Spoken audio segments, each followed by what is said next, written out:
सियावर रामचंद्र की जय.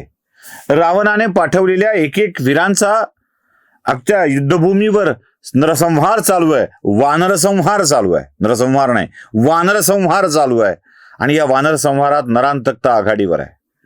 युद्धभूमीवर येता येता आपल्या भाल्याने नरांतक 700 वानरांना संपवतो आणि अंगदाला ही गोष्ट बघून अत्यंत आश्चर्य वाटतं. तो या नरांतकाला थांबवण्यासाठी पुढे येतो. नरांतकाच्या मध्ये आणि अंगदाच्या मध्ये भीषण युद्ध सुरू होतं. या युद्धात नरांतकाचं सगळं लक्ष अंगदाच्याकडे ओढलं जातं. त्यामुळं किमान वानरांचा संहार थांबतो. तरी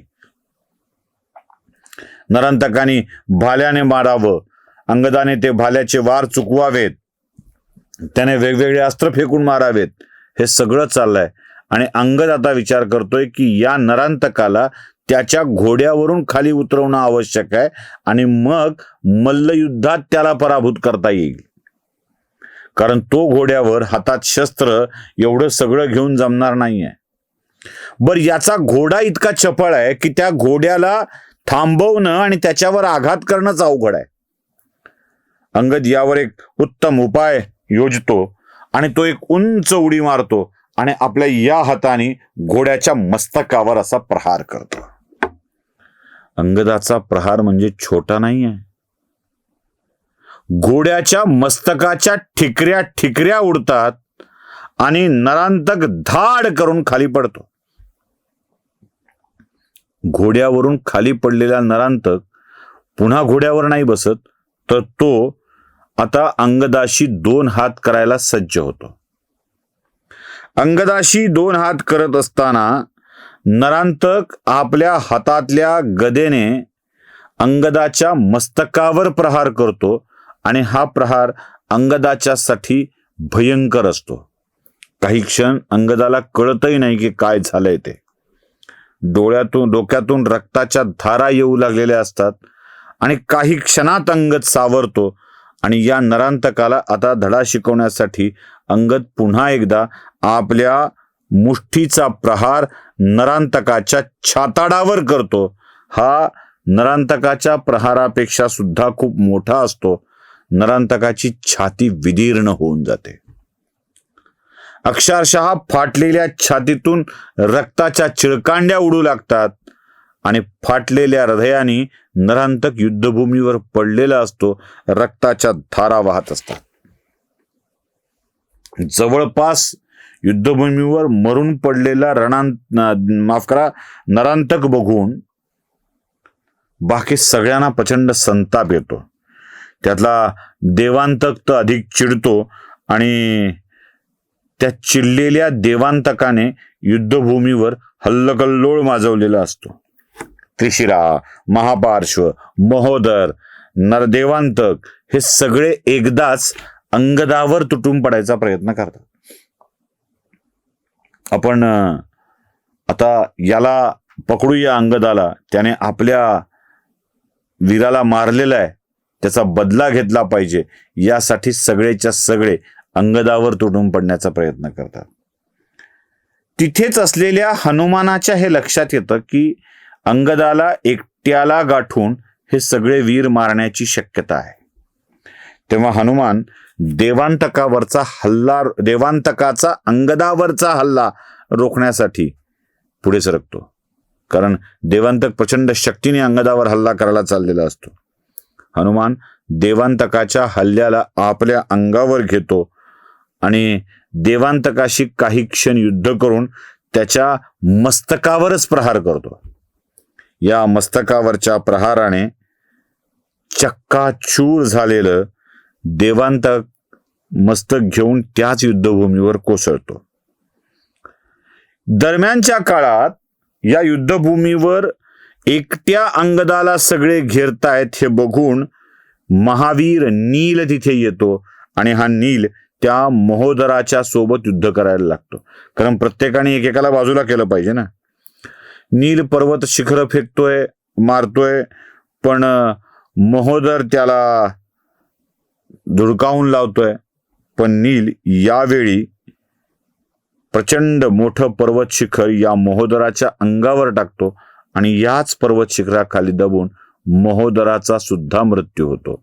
नरांतक देवांतक, महोदर एवढे सगळं मेलेले बघून त्रिशिरा जो रावणाचा पुत्र आहे त्याला पुन्हा एकदा प्रचंड संताप येतो आणि हा त्रिशिरा पुन्हा एकदा नव्या त्वेषाने वार करू लागतो आणि याच्यामध्ये येतो हनुमान. काय हनुमानाच्या नशिबात आहे, रावणाची सगळी पोरं बहुतेक हनुमानानंच मारायची ठरवलेली असावी. हा त्रिशिरा प्रचंड वेगाने हनुमानावर वार करायला जातो, पण हनुमान आपल्या प्रहाराने या त्रिशिराला जर्जर करून टाकतो. आणि या जर्जर केलेल्या त्रिशिराचं युद्ध इकडे सुरू असतानाच तिकडे वानरवीर ऋषभ महापार्श्वाला भिडलेला असतो, कारण अंगदावरचे प्रत्येकाचे वार प्रत्येकाने बाजूला करायचे. तिकडे वृषभ महापार्श्वासोबत लढतोय आणि इकडे हनुमान त्रिशिरासोबत लढतोय. दोघांचंही युद्ध अगदी प्रचंड आणि घनघोर सुरू आहे. अर्थात दैवाचा न्याय, देवाने ठरवलेल्या गोष्टी, यातून हनुमानाच्या हातून त्रिशिराचा मृत्यू होतोय, तर ऋषभाच्या हातून महापार्श्वाचा मृत्यू होतोय. महोदर, महापार्श्व, देवांतक, नरांतक या आणि त्रिशिरा या पाचही योद्ध्यांचा या युद्धामध्ये नायनाट होऊन जातो. रावणाची पोरं मरू लागतात, वीर मरू लागतात आणि एकाच वेळी 5 योद्ध्यांचा मृत्यू आलेला असतो. या युद्धात यांच्या मदतीसाठी अजून एक वीर आलाय, तो म्हणजे अतिकाय. कुंभकर्णाच्या नंतर जर कोणी भयंकर असेल तर तो हा अतिकाय आहे. अतिकाय म्हणजे खरोखरच अतिकाय आहे. त्याची काया एवढी अवाढव्य आहे की तो कुंभकर्णासारखाच भयंकर दिसतोय. आणि हा अतिकाय आपल्या रावणाचाच एक पुत्र आहे. म्हणजे त्रिशिरा, अतिकाय, आधी मेलेला तो अक्षकुमार आणि शेवटी उरलेला तो इंद्रजित. हा अतिकाय प्रचंड वेगाने तुटून पडतोय. अतिकायाला बघून रामचंद्र बिभीषणाला विचारतात, हे काय आहे अजून? आम्हाला वाटलं तो कुंभकर्णच एवढा अवाढव्य असेल, हा तर त्यापेक्षाही अवाढव्य दिसतोय. तेव्हा बिभीषण त्या अतिकायाची ओळख करून देतात की हा अतिकाय ब्रह्मदेवाची घनघोर तपश्चर्या करतो आणि ब्रह्मदेवानी त्याला शस्त्र, अस्त्र, दिव्य रथ याच्या सोबत आशीर्वाद पण दिलाय की तो देव, दानव, यक्ष, गंधर्व, किन्नर यांच्याकडून त्याला मृत्यू येणार नाही. ह्या गडबड कशी आहे माहितीये का राक्षसांची? हे देव, दानव, यक्ष, किन्नर, गंधर्व यांच्याकडून मृत्यू नको असं म्हणतात आणि विसरतात माणूस. कारण यांना खात्री असते की माणूस म्हणजे आपल्याला बघितला की घाबरणार आहे, तो काय आपल्याला मारायला येईल. म्हणजे माणसाची राक्षसाच्या समोर येण्याचीच हिंमत नसते, तो काय करायला येणार आहे.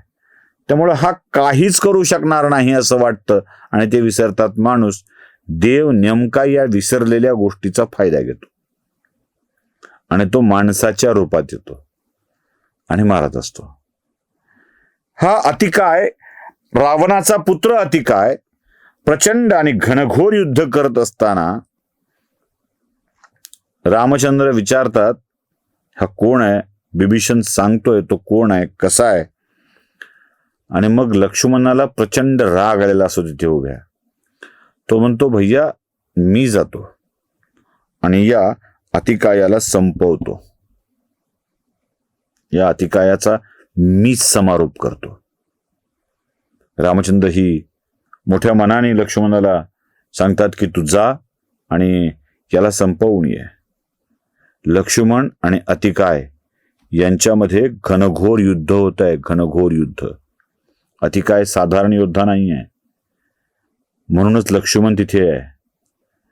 वेगवेगळ्या स्वरूपाच्या अस्त्रांचा वापर होतोय.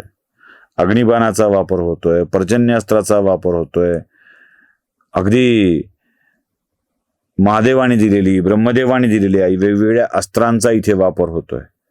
आणि अतिकायासोबत लक्ष्मण ज्या तळपेने लढतोय ना, अजून एक वीर आहे कुंभकर्णाच्या नंतर लक्ष्मणाचं कौतुक करणारा, तो हा अतिकाय. वाल्मिकी रामायणाचा स्पष्ट उल्लेख आहे की अतिकाय सुद्धा लक्ष्मणाचं प्रचंड कौतुक करतोय. आणि कधी करतोय बघा, लक्ष्मण आपल्या एका धारदार बाणाने अतिकायाच्या थेट कपाळाचा वेध घेतो. इतकी खोलवर जखम अतिकायाला कपाळावर होते आणि तो म्हणतो की अरे तू खरा योद्धा आहेस, तुझ्याशी लढण्यात मजा येईल, तुझ्यासारखा पराक्रमी पुरुष मी बघितलेला नाही आहे. आणि अतिकाय प्रचंड वेगाने जेव्हा लक्ष्मणावर वार करू लागतो तेव्हा लक्ष्मण शेवटी ब्रह्मदेवांचंच अस्त्र वापरतो आणि या अतिकायाच्या मुंडकं छाटून टाकतो. अतिकाय देखील, रावणाचा आणखी एक पुत्र देखील या युद्धभूमीवर कामी येतो. रावणानं पाठवलेले सगळेच योद्धे, सगळेच पुत्र आता संपलेले असतात. रावणाची अवस्था काय असेल, त्याला काय वाटत असेल ते बघूया पुढच्या भागात. सियावर रामचंद्र की जय.